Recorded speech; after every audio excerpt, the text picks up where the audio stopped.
और चलिए खबरों में आगे बढ़ते हैं। बांसवाड़ा में माही नदी के पानी को सिरोही, जालौर, राजसमंद और पाली जिलों में ले जाने की योजना के खिलाफ कांग्रेस कार्यकर्ताओं ने माही नदी में उतरकर जल सत्याग्रह किया। कार्यकर्ताओं का कहना है कि सरकार अन्य जिलों में पानी ले जाने की तैयारी कर रही है। पानी ले जाने के लिए डीपीआर को मंजूरी दी है, जिसे रद्द किया जाए।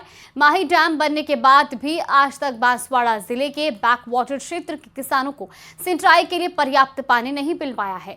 माही के पानी पर पहला हक बांसवाड़ा के किसानों का है।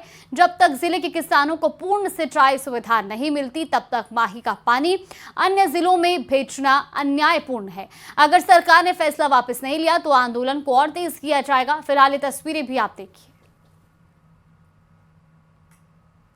पहले हमारा आंबापुरा, छोटी सरवन, दानपुर, बांसवाड़ा जिला और प्रतापगढ़ जिला, डूंगरपुर जिला, पहले पानी का हक हमारा है, क्योंकि यहाँ के किसानों ने अपनी जमीनें डुबा दिए, अपना घर डुबा दिया, अपना सब कुछ डुबा के माही बांध बनाया। हरदेव जी जोशी की सबसे बड़ी देन है ये डैम। आज अगर ये डैम का पानी अगर वहां जाता है और यहाँ के प्यासों को पानी नहीं मिलता है, गर्मी में ऐसी स्थिति होती है, 5 मिनट तक यहाँ पर खड़ा नहीं रह जा सकते हैं। लोग पानी के लिए बहुत तरसते हैं। शिक्षा मंत्री मदन दिलावर का बड़ा बयान सामने आया। उन्होंने कहा कि हम सब लोग मिलकर चीन का सामान खरीदकर उसे समृद्ध बनाने का काम कर रहे हैं। मदन दिलावर ने यह बात उदयपुर में राज्य स्तरीय संस्कृत सम्मान समारोह में कही। चीन का सामान भारत में बहुत तेजी से बिकता है, लेकिन ऑपरेशन सिंदूर में पाकिस्तान का सहयोग करने वाले चीन को सहयोग नहीं करना चाहिए। एनसीईआरटी की बुक में मराठा विवाद पर कहा कि मैं इतिहासकार नहीं हूं। शिक्षा मंत्री को सभी भाषाओं, किताबों का ज्ञान हो, ऐसा नहीं है और ना ही कहीं लिखा हुआ है। आपने देखा उनकी बात जो ऑपरेशन सिंदूर हुआ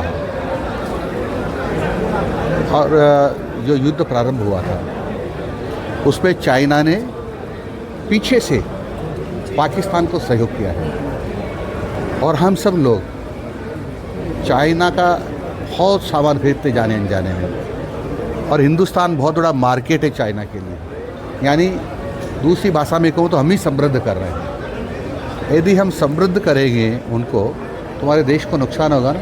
इसलिए हमारे देश के दुश्मनों के सहयोगियों को हमको किसी भी कीमत पर सहयोग नहीं करना चाहिए। दूसरा, हमारे देश को आर्थिक दृष्टि से समृद्ध करना चाहिए, हमारे देश के लोगों को रोजगार। तो वहीं भारत और अमेरिका के व्यापारिक समझौते को लेकर चल रही उठापटक के बीच उद्योग मंत्री राज्यवर्धन सिंह राठौर ने कहा कि अंतर्राष्ट्रीय राजनीति के अंदर और अंतर्राष्ट्रीय डिप्लोमेसी के अंदर ये साधारण बातें हैं। उन्होंने कहा कि पहली बार नहीं है कि भारत के हक की बात ना हो और सामना ना किया हो। अभी भी ट्रेड टॉक चल रही है। राठौर ने यह भी कहा कि भारत के किसानों, भारत के मैन्युफैक्चरर्स, ट्रेडर्स, उन सब की सुरक्षा पूरी तरह, व्यापार सही हो, बैलेंस का केंद्र सरकार देख रही है। ये पहली बार नहीं है कि भारत ने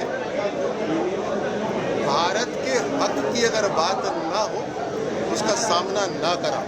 ये पहली बार नहीं है। भारत पूरी तरह से सक्षम है और अभी भी ट्रेड टॉक्स चल रही हैं। आज अनाउंस हो, कल दूसरा अनाउंसमेंट हो जाए, कुछ भी संभव है। अभी तो उम्मीद है कि यूएस के राष्ट्रपति शायद भारत में पधारे, तो ट्रेड टॉक्स चल रहे हैं। लेकिन भारतीयों का, भारतीय किसानों का, भारतीय ट्रेडर्स का, हर तरह से मैन्युफैक्चरर्स का, उन सब का सुरक्षा, उनका ध्यान रखना, उनका पूरी तरह से व्यापार सही हो, बैलेंस्ड हो, इसका